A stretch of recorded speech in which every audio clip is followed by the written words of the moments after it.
Hey everyone, welcome back. Hope you're having a good Wednesday. Today's video is a combination of flea market finds plus some Facebook purchases. First, we're going to do the Facebook purchases real quick. Got a couple, well, all three are relic cards, and one does have an autograph on it. So we're going to start off with this 2016 Torque. I believe it's 2016. But it's Clint Boyer. You see it's got two colors there. Adjust the camera a little bit, get a little less glare going on.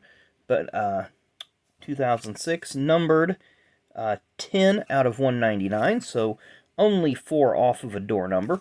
Very nice. Next up, Danny, you might have some interest in this one, but it is from 2021 Donruss Relics Gray Galding, red, 39 out of 99. So it's a tire relic, race day relics there. Very nice looking card. And the third one, excuse me, I picked this one up as well. Got a good deal on this one, and it is numbered, which way they have the numbers going, 30 out of 50. I had it upside down. But it is a Kurt Busch Panini Prime on-card auto with a nice pinstripe there, a green monster pinstripe. So I thought that was a nice looking card. 2004 Cup Series champion. So we'll put those off to the side. Now we're going to get into the flea market finds part of the video first. So these are some magazines that I picked up at the first stop that we went to an antique store. And I thought this was really, really nice pickup. This is from 1958. It's a preview of the Indianapolis 500 by Sports Illustrated. There you see driver Pat O'Connor on the front.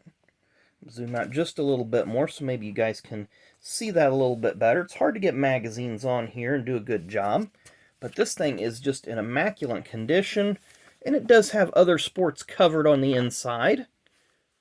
But there's the qualifiers on the first weekend, 1958, with their speeds.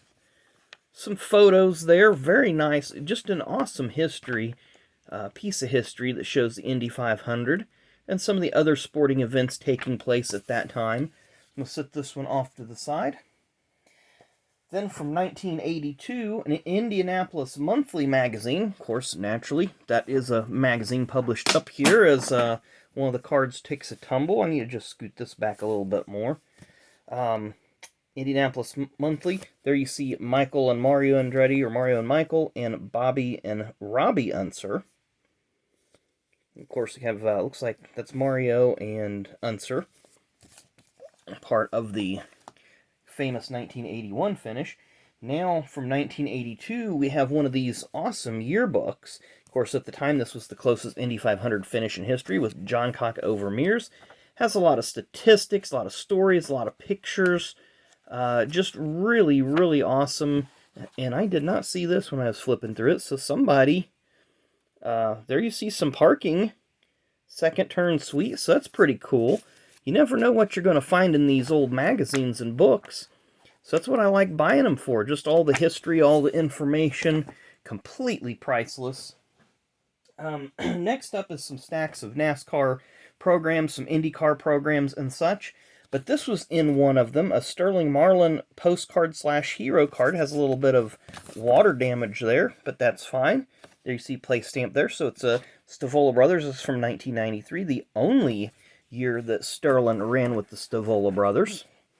Had some decent runs. I think his best run was probably at Loudon that year. But we got this is from 19-something. Can't even see it. 1997 Miller 200 at Milwaukee Indycar program. Then we have the Indy 200 in 1996, and this is very important because this is the inaugural IRL race. The inaugural IRL race, very cool there, so a lot of open wheel history there. And I'm just going to have to take them cards down because they're just becoming a workplace hazard here. Next up is 1985 Indianapolis 500 program. Of course, this race is famous for Danny Sullivan's spin and win. Kind of like this artist rendering here, looking at turn 1 from turn 4 with the the pylon, the scoring pylon that they had at the time.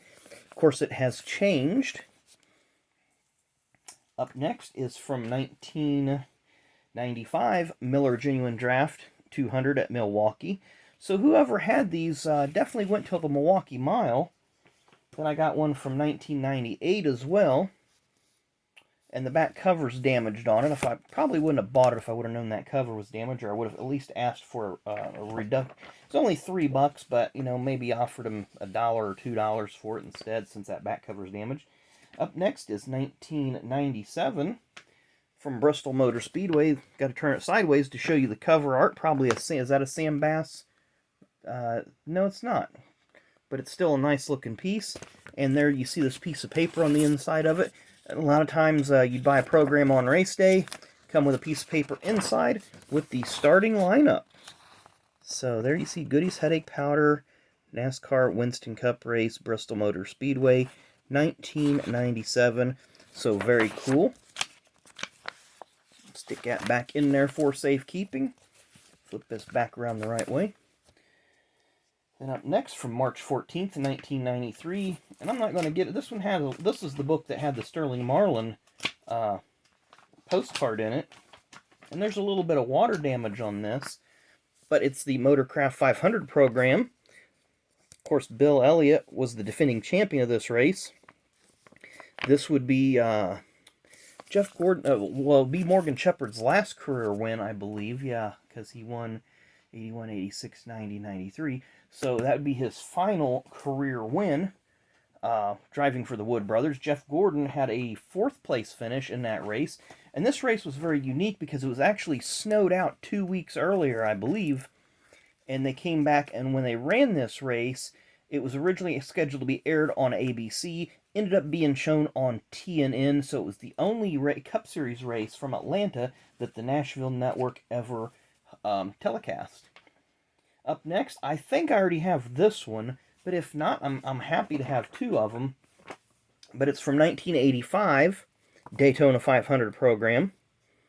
You see some of the winners from 1984, Cale, who won the Daytona 500, DW, who won the Goodies 300, and Neil Bonnet, who won the Busch Clash. Of course, they'll have coverage. You'll see it from the Busch Clash 85, the ARCA 200, the qualifying races, the Comfort Coach 200, which was at the time the Darlington Daytona Dash Series, the IROC first race of the year, Goodies 300. So it was a week of racing, nearly one race every day. So it was very, very big.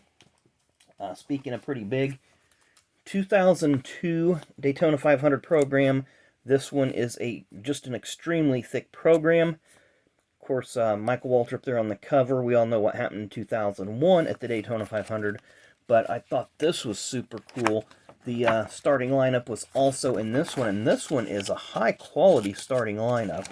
So the printers were working overtime on this. It's just a big fold-out. So there you see Jimmy won his first career pole, Kevin Harvick. This would be something cool to just take around and get autographed, because I believe... Let me look at the lineup real quick and see who we got. Rob Labonte, Gordon, Marlon, Marcus.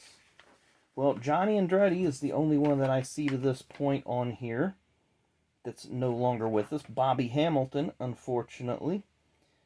So that would have been something nice to have had several years ago, to have taken around to many of the tracks and get all the drivers to sign it. Because that would have been a really cool piece. And there's the back of it, the front row. Jimmy Johnson, the pole sitter, Kevin Harvick.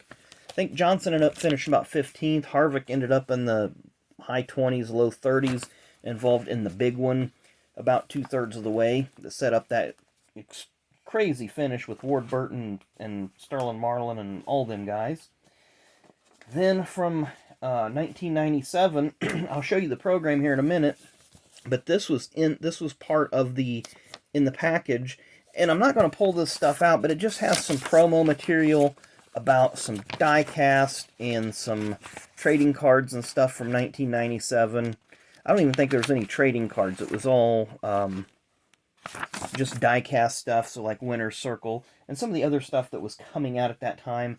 Then this really cool just jacket thing, and then there's the redemption ticket for all the programs you could get that week, and you can kind of see the perforations in those. So every day you'd come to the track, you'd give this ticket to them, and then they give you the lineup for that particular race to go in your program.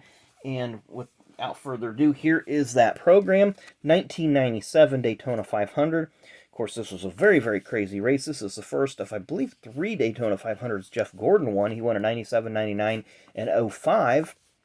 This was a pretty exciting race for a number of reasons. Hendrick Motorsports finished first, second, and third that race, with Labonte and Ricky Craven second and third. Dale Earnhardt had a flip on the backstretch, ended up finishing the race. I think he was about 3 laps down in 20-something position, but did finish the race. Dale Jarrett and Ernie Irvan were battling for the lead with Earnhardt when they, all three of them pretty much wadded up there on the backstretch. This race was littered with accidents. I know Robert Presley flipped his car on the backstretch. Greg Sachs, Steve Grissom, Ken Schrader. That was, the first series of wrecks. Derek Hope was in one. Whole bunch of guys wiped out early in the race in single and 1 and 2 and 3 car wrecks. And then the race that Crash it bought out the caution with a couple laps to go. Johnny Benson got turned and wadded up about 2/3 of the field that was left. But overall, this was a very, very exciting race. I can't wait. I'm looking forward to getting to go through this and just read a lot of these stories and look at a lot of the pictures and just remember of the way, and not just this particular one, but all of them, because there's a lot of racing history in this stack right here, and I look forward to kind of thumbing through it and just seeing what there is. So anyway, hope you guys enjoyed today's video, flea market finds, and some Facebook card purchases. As always, thanks for watching. Appreciate the support. Let's keep everything moving forward. We're just having a lot of fun here. So, tomorrow, I'm not sure what we got on tomorrow. We got some more cards we can open. Like I said, I need to do these driver review videos. I'm getting a little bit behind on those. I do still have my list over here of some drivers folks have requested. So we will get on top of that as soon as possible. But as always, thanks for watching. Enjoy the rest of your Wednesday, and we will see you tomorrow.